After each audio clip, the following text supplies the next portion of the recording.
My sister left 4 kids at my house saying just 1 hour. 10 years later she returned with a lawyer and accused me of kidnapping. I'm Ana Rodriguez, 52 years old, and I never imagined I'd be sitting in a Phoenix courthouse, clutching an envelope that could expose a decade of betrayal. My sister sat across from me with her sharp-dressed lawyer, pointing her finger at me like I was some kind of criminal. Kidnapping, that's what she called it. The word hit me like a punch to the gut. 10 years ago, she showed up at my door with 4 scared kids, promised she'd be back in just 1 hour, and vanished into thin air. I raised those children, fed them, clothed them, loved them like they were my own flesh and blood. Now here she was, not because she missed them, but because she wanted something else entirely. Her eyes had that familiar greedy glint, and I knew exactly why she was back. A house, our family home worth $350,000, was sitting there like a golden prize. She figured she could waltz back in, throw around accusations, and claim her piece of the pie. But I wasn't about to roll over and let her destroy the life we'd built. My hands shook as I held that envelope, packed with evidence that would flip her whole story on its head. The kids, now teenagers, sat behind me in those uncomfortable courtroom chairs. Their faces were tense but determined. They had my back. For 10 long years, I'd protected them from the truth about their mother's abandonment, but today everything was coming out into the open. Judge Martinez leaned forward, his voice cutting through the tension like a knife. "Do they know about this?" he asked, nodding toward my envelope. I took a deep breath, feeling my heart hammer against my ribs. "Not yet," I said, surprised by how steady my voice sounded despite the hurricane of emotions inside me. The entire courtroom went dead silent. Every eye was on me, waiting. What was in that envelope? What had my sister been hiding all these years that she was so desperate to keep buried? But let me back up and tell you how this whole mess started. Because 10 years ago, on a scorching Arizona afternoon, my doorbell rang like an alarm bell warning me that my quiet life was about to get turned completely upside down. It was June 15, 2014, and Phoenix was living up to its reputation with temperatures hitting 115 degrees. I was enjoying my day off from the hospital, sipping iced tea in my air-conditioned living room, when that doorbell rang. I opened the door expecting maybe a delivery guy or a neighbor, but instead found my sister Carmen standing there looking like she'd been hit by a truck. Behind her were her 4 kids, Jake, who was 9, clutching a beat-up Nintendo DS, Emma, 7, holding onto a raggedy stuffed elephant, little Sophie, 5, with untied sneakers and chocolate smudges on her face, and baby Caleb, barely 2, fussing in his stroller that looked like it had seen better days. "Anna, I need you to watch them for just 1 hour, Carmen said, and there was something desperate in her voice that made my stomach clench. "I swear, just 1 hour, and I'll be right back." Before I could even ask what was going on, she shoved a diaper bag into my hands that felt way too light for a trip with 4 kids. Her SUV was already running in my driveway, music thumping from the speakers. She gave each kid a quick kiss on the forehead, so fast it was almost like she was checking items off a list, and then she was gone, tires squealing as she peeled out of my neighborhood. I stood there in my doorway, the desert heat hitting my face, watching her taillights disappear around the corner. Jake looked up at me with these tired brown eyes that seemed way too old for a 9-year-old. "Where's Mom going?" he asked, and his voice was so small and confused it broke my heart. Emma's stuffed elephant was missing an ear, and she held it tighter when she saw my expression. Sophie started crying because she was hungry and confused, while Caleb's diaper was so full it was practically falling off him. These kids looked like they'd been dressed in whatever was lying around, mismatched clothes, shoes that didn't fit right, hair that needed brushing. I brought them inside, and my tidy little house suddenly felt way too small for 4 kids and all their needs. The diaper bag had maybe 3 crackers, a juice box, and 1 clean diaper for Caleb. No instructions, no phone numbers, no note, just 4 scared kids and a bag that told me Carmen hadn't planned this very well. I tried calling her cell phone while I got the kids settled on my couch. Straight to voicemail. Tried again. Same thing. By the 3rd try, I was starting to panic. I left a message, "Carmen, where are you? These kids need you to call me back right now." Hours crawled by like days.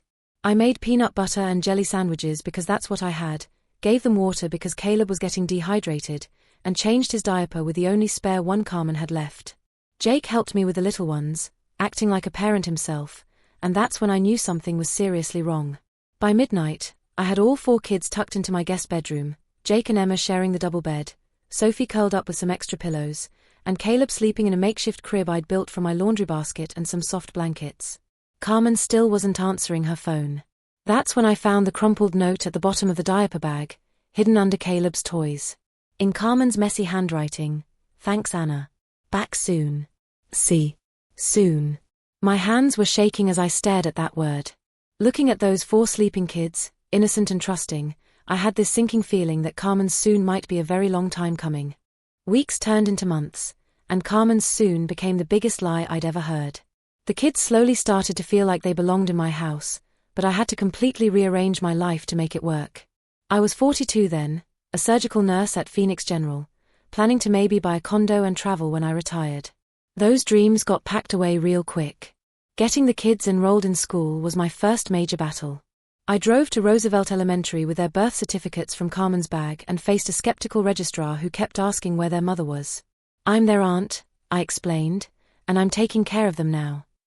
The paperwork was a nightmare, but somehow we got Jake into 4th grade and Emma into 2nd. Sophie was still too young for kindergarten, so I had to find daycare, which meant stretching my nurse's salary to cover costs I'd never planned for. Caleb stayed home with me on my days off, and I hired Mrs. Chen from down the street to babysit when I worked double shifts. The grocery bills alone nearly broke me. For growing kids eat more than you'd think: boxes of cereal, gallons of milk, endless packages of fruit snacks and goldfish crackers. I started shopping at Costco, buying everything in bulk, clipping coupons like my life depended on it. Clothes were another challenge. Jake's jeans had holes in the knees, Emma's dresses were too small, Sophie needed everything, and Caleb was growing out of his clothes faster than I could replace them. We became regulars at the Goodwill on Central Avenue, where the kids learned to find treasures among the donated clothes. "Are we poor now?" Jake asked one evening while I was dividing up leftover spaghetti to make it stretch for dinner. His question hit me hard because these kids had never had to worry about money before, and now they were watching me count every dollar. "We're careful with our money," I told him, ruffling his hair. "That's what families do, we look out for each other." The house, our family's old place on Maple Street that Mom and Dad left to me and Carmen, became our anchor. It was a solid adobe house with 3 bedrooms and a big backyard, worth about $350,000 in Phoenix's crazy real estate market. I'd been thinking about selling it before the kids came, but now it was the only stability they had. My friend Rosa, who worked with me at the hospital, became my lifeline. She'd bring over casseroles when money was tight and watch the kids when I picked up extra shifts. "You're crazy, Anna," she'd say while folding tiny clothes that I couldn't afford to take to the laundromat. "But those kids are lucky to have you." The nights were the hardest. After getting everyone fed, bathed, and tucked in, I'd sit at my kitchen table with bills spread out like a puzzle I couldn't solve. Medical insurance, school supplies, shoes that actually fit, it all added up faster than my paycheck could handle. Carmen's phone had been disconnected by month 3. The letters I sent to her last known address came back stamped return to sender. It was like she'd vanished completely, leaving behind 4 kids and a pile of responsibilities she didn't want. But you know what? Those kids were worth every sleepless night and every dollar I scraped together. Jake started helping Emma with her homework without being asked. Emma would read bedtime stories to Sophie. Sophie helped me feed Caleb and change his diapers. They became a team, and somehow, I became their mom. The hardest question came from Emma one night: "When is Mommy coming home?" I tucked her hair behind her ear and said, "I don't know, sweetie. But you're safe here with me, and that's what matters." Little did I know that Carmen was out there somewhere, and when she finally came back, it wouldn't be for the kids at all. 9.5 years flew by faster than I ever imagined. Jake graduated high school and got accepted to Arizona State University for engineering. Emma became the star of her high school drama club. Sophie was a straight-A middle schooler with a passion for art. And Caleb, my sweet Caleb, was playing Little League baseball and calling me Mom without even thinking about it. I'd built a life around these kids, and they'd built their lives around me. We were a family in every way that mattered. The house on Maple Street had become filled with their laughter, their report cards stuck to the refrigerator, their friends coming over for sleepovers. I'd completely stopped expecting Carmen to return. Then came that knock on the door. It was a Tuesday in March, and I was helping Caleb with his math homework when someone pounded on our front door like they were trying to break it down. I opened it to find Carmen standing there, but she looked nothing like the desperate woman who'd left 4 kids on my doorstep almost 10 years earlier. She was wearing a designer blazer, her hair perfectly styled, with manicured nails and expensive sunglasses pushed up on her head. Standing next to her was a man in a three-piece suit carrying a leather briefcase that probably cost more than my monthly salary. "Anna," Carmen said, like we'd just seen each other yesterday. "We need to talk about my children." My children. After 10 years, she was calling them my children. The man stepped forward and handed me a stack of legal papers. "I'm attorney David Wells," he said in a voice that was all business. "We're here regarding the unlawful custody of 4 minors. Unlawful custody. The words hit me like a slap across the face. Behind me, I could hear Jake's chair scrape against the kitchen floor as he stood up. Emma and Sophie had been watching TV in the living room, but now the house had gone completely silent. "Carmen," I said, trying to keep my voice steady, "you left them here 10 years ago. You disappeared." She crossed her arms and looked at me like I was lying. "That's not how I remember it. I've been trying to get my kids back, but you wouldn't let me see them." The lie came out of her mouth so smoothly, so confidently, that for a second I almost wondered if I was the one remembering things wrong. But then Caleb appeared at my elbow, now 12 years old and tall enough to reach my shoulder. He looked at Carmen like she was a stranger. "Who is that lady?" he whispered to me. Carmen's face went pale when she heard him.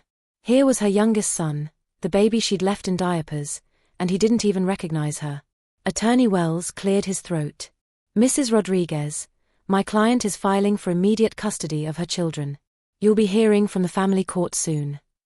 After they left, I gathered the kids in our living room.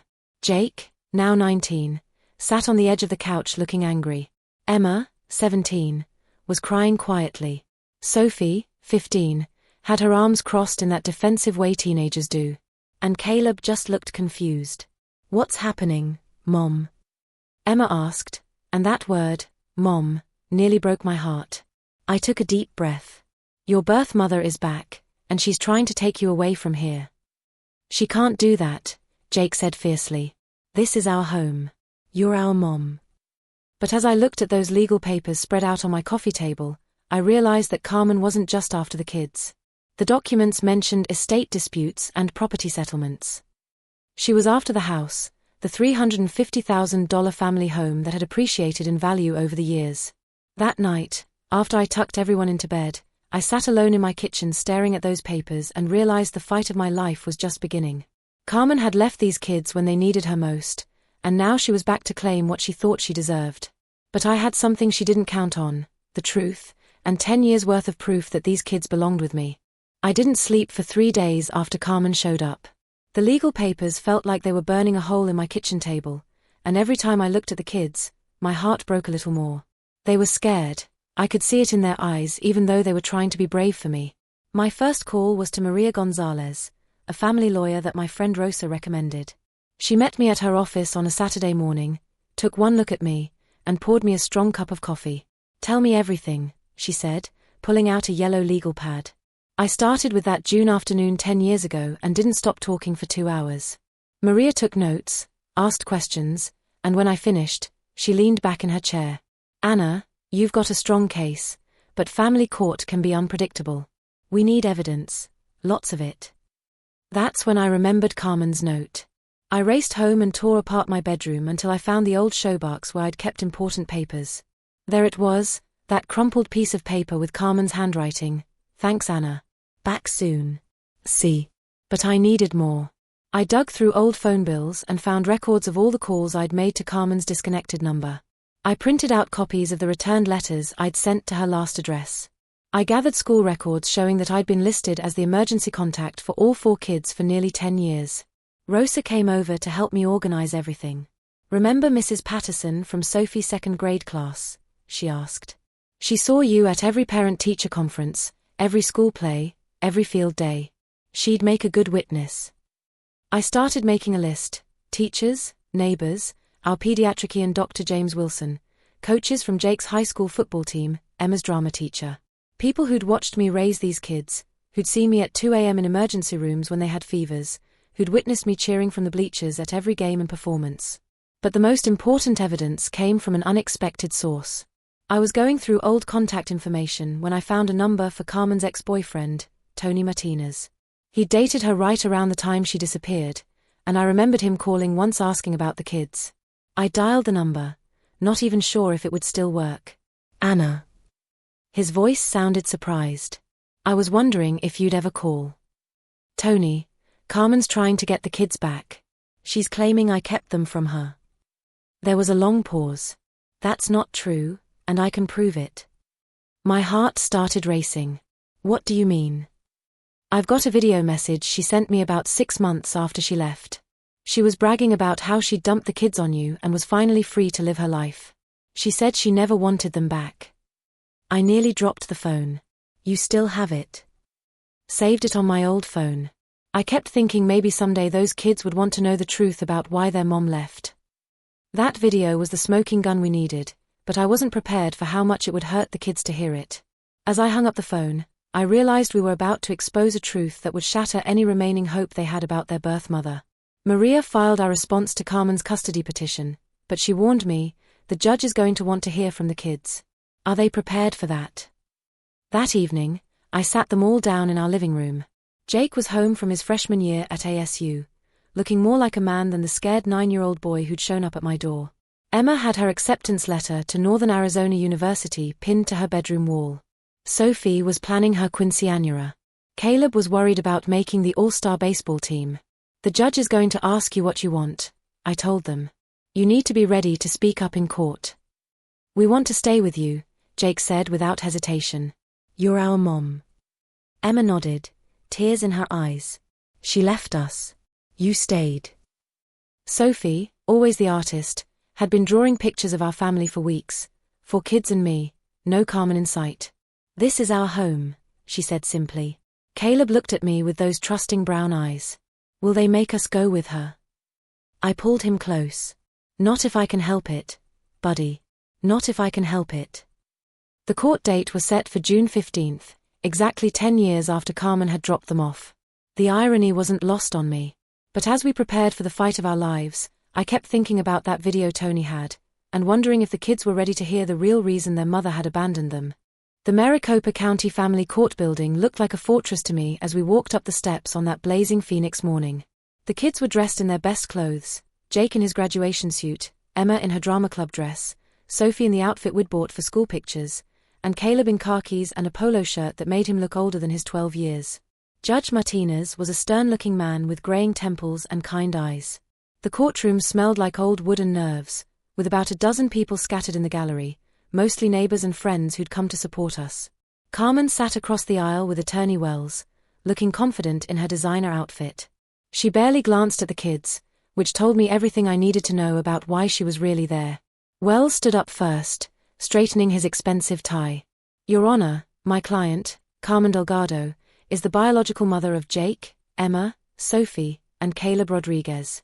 For 10 years, Mrs. Ana Rodriguez has denied my client access to her children, keeping them unlawfully without proper guardianship papers." The word unlawfully hit me like a physical blow, but Maria squeezed my hand under the table. Carmen took the stand, her voice sweet and practiced. "I left my children temporarily with my sister while I dealt with some personal challenges," she said, dabbing at her eyes with a tissue. "I always intended to come back, but Anna wouldn't let me see them. I'm their mother, and I want them home." Some people in the gallery murmured sympathetically, and I felt sick to my stomach. She was good at this, making herself look like the victim. But then it was our turn. Maria stood up and held up Carmen's note from 10 years ago, now protected in a plastic sleeve. "Your Honor, this is a handwritten note Mrs. Delgado left with the children in 2014. It says, and I quote, 'Thanks Anna. Back soon.'" She paused dramatically. Mrs. Delgado never returned. She never called. Her phone was disconnected within 3 months. Maria then displayed printouts of the returned letters I'd sent to Carmen's address. Mrs. Rodriguez attempted contact multiple times. These letters all came back marked return to sender. The courtroom started buzzing as people realized Carmen's story wasn't adding up. Then came the moment I'd been dreading. Judge Martinez asked to hear from the kids. Jake went first, his voice strong and clear. "Your Honor, Anna, my mom, has been there for every important moment of my life. She taught me to drive, helped me with college applications, and worked double shifts to pay for my school clothes. Carmen left us and never looked back." Emma was next, her theater training helping her project her voice. "I don't want to go with someone who abandoned us. Anna is my real mom. She's been to every play, every parent-teacher conference, every time I was scared or sick. Sophie spoke with the quiet confidence of a teenager who knew her own mind. Carmen isn't part of our family. She doesn't know my favorite color, my best friend's name, or that I'm lactose intolerant. Anna knows everything about us because she cares. Then Caleb stepped up to the microphone, looking tiny but determined. I don't remember her, he said simply. Anna is my mom. She's the only mom I've ever known. The courtroom was dead silent. Carmen's face had gone white, and for the first time, she looked directly at her children, really looked at them, and seemed to realize what she'd lost. But the bombshell was still coming. Your Honor, Maria said, we have one more piece of evidence. The courtroom doors opened, and Tony Martinez walked in, carrying a small tablet. Carmen's confident expression crumbled when she saw him. Mr. Martinez has a video message Mrs. Delgado sent him approximately 6 months after she abandoned her children, Maria announced. The judge nodded for Tony to proceed. He set up the tablet on the evidence table, and Carmen's voice filled the courtroom. I'm so done with those kids, she said in the video, laughing as she held a cocktail. 4 kids was way too much work. Anna can have them. I'm finally free to live my life. I found someone new, someone who actually gets me, and we're moving to California. I just need some cash to make it happen. The silence that followed was deafening. Emma started crying quietly. Jake's hands were clenched into fists. Sophie stared at the floor. Caleb moved closer to me, and I wrapped my arms around him. Judge Martinez's voice cut through the silence like a knife. Mrs. Delgado, do you have an explanation for this video? Carmen stood up, her face flushed, her hand shaking. That was years ago, she stammered. I was in a bad place. I didn't mean those things. I was young and overwhelmed. But her words rang hollow in the courtroom. The damage was done, and everyone could see it. The truth was finally out in the open, raw and painful and undeniable. These kids had heard their birth mother say she didn't want them, that they were too much work, that she was glad to be rid of them. Judge Martinez looked at me, then at the kids, then back at Carmen. I've heard enough, he said. I'll have my decision within the hour. As we waited in the hallway, I held my kids close and wondered if the truth had set us free, or if it had just broken their hearts forever. Judge Martinez returned to his bench with a folder in his hands and an expression that gave nothing away. The courtroom had filled up even more during the recess. Word had gotten out about Carmen's video, and it seemed like half of our neighborhood had come to support us. After reviewing all the evidence and testimony, Judge Martinez began, his voice echoing in the silent courtroom. I find that Mrs. Carmen Delgado's claim of denied access is completely unfounded. I felt Caleb grab my hand under the table, his palm sweaty with nerves. The evidence clearly shows that Mrs. Delgado willingly abandoned her children with her sister, with no intention of returning. The note, the disconnected phone, the returned letters, and especially the video message demonstrate a pattern of abandonment, not temporary custody. Carmen slumped in her chair as the judge continued. Mrs. Ana Rodriguez has provided a stable, loving home for these children for 10 years. She has been their primary caregiver, their advocate, and by all accounts, their mother in every way that matters. My heart was pounding so hard I could barely hear him over the rush of blood in my ears. Therefore, I am awarding full legal guardianship of Jake, Emma, Sophie, and Caleb to Mrs. Ana Rodriguez, effective immediately. The gavel came down with a sharp crack that seemed to echo forever. Furthermore, Mrs. Delgado is hereby issued a restraining order. She is prohibited from contacting these children without court supervision for a period of 5 years. The courtroom erupted. Rosa was crying and hugging everyone she could reach. Our neighbors were clapping and cheering. Jake pulled me into a bear hug, and suddenly all 4 kids were wrapped around me, laughing and crying at the same time. Across the aisle, Carmen sat frozen in her chair while Attorney Wells packed up his briefcase with sharp, angry movements. The bill for his services, I heard later, left her drowning in debt. Without the house money she'd been counting on, her fancy lifestyle crumbled fast.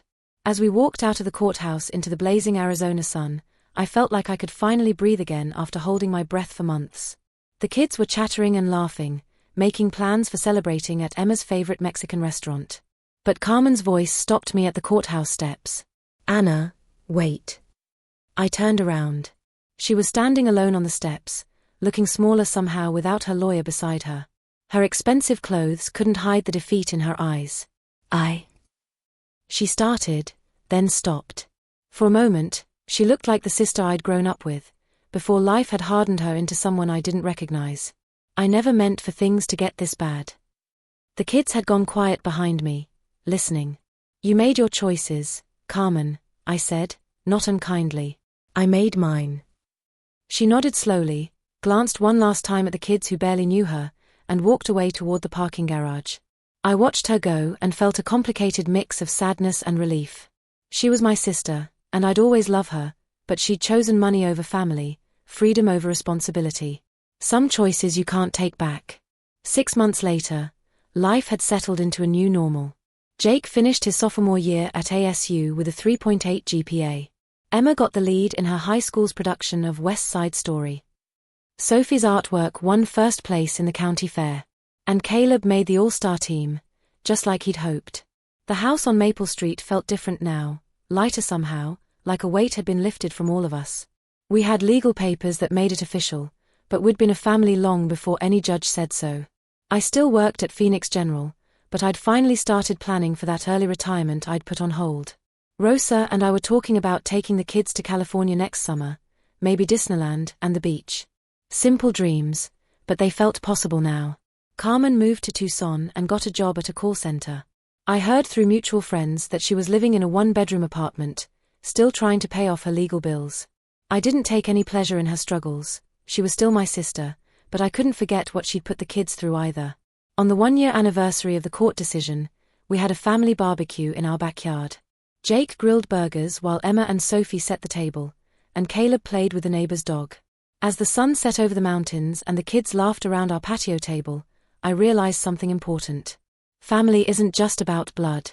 It's about showing up, day after day, year after year. It's about choosing love over convenience, responsibility over freedom.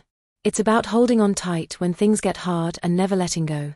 Carmen had given birth to these kids, but I had raised them. She had created them, but I had shaped them into the incredible people they'd become. And when push came to shove, when it mattered most, they chose me. Because at the end of the day, home isn't a place or a house worth $350,000. Home is the people who love you unconditionally, who believe in you when you don't believe in yourself, who show up for the everyday moments that make up a life. As I tucked Caleb into bed that night, he was getting too old for tucking in, but he still let me do it. He looked up at me with those trusting brown eyes. "Mom," he said, "are you glad we stayed?" I smoothed his hair back and smiled. "Buddy, you staying with me was the best thing that ever happened to any of us." And I meant every single word.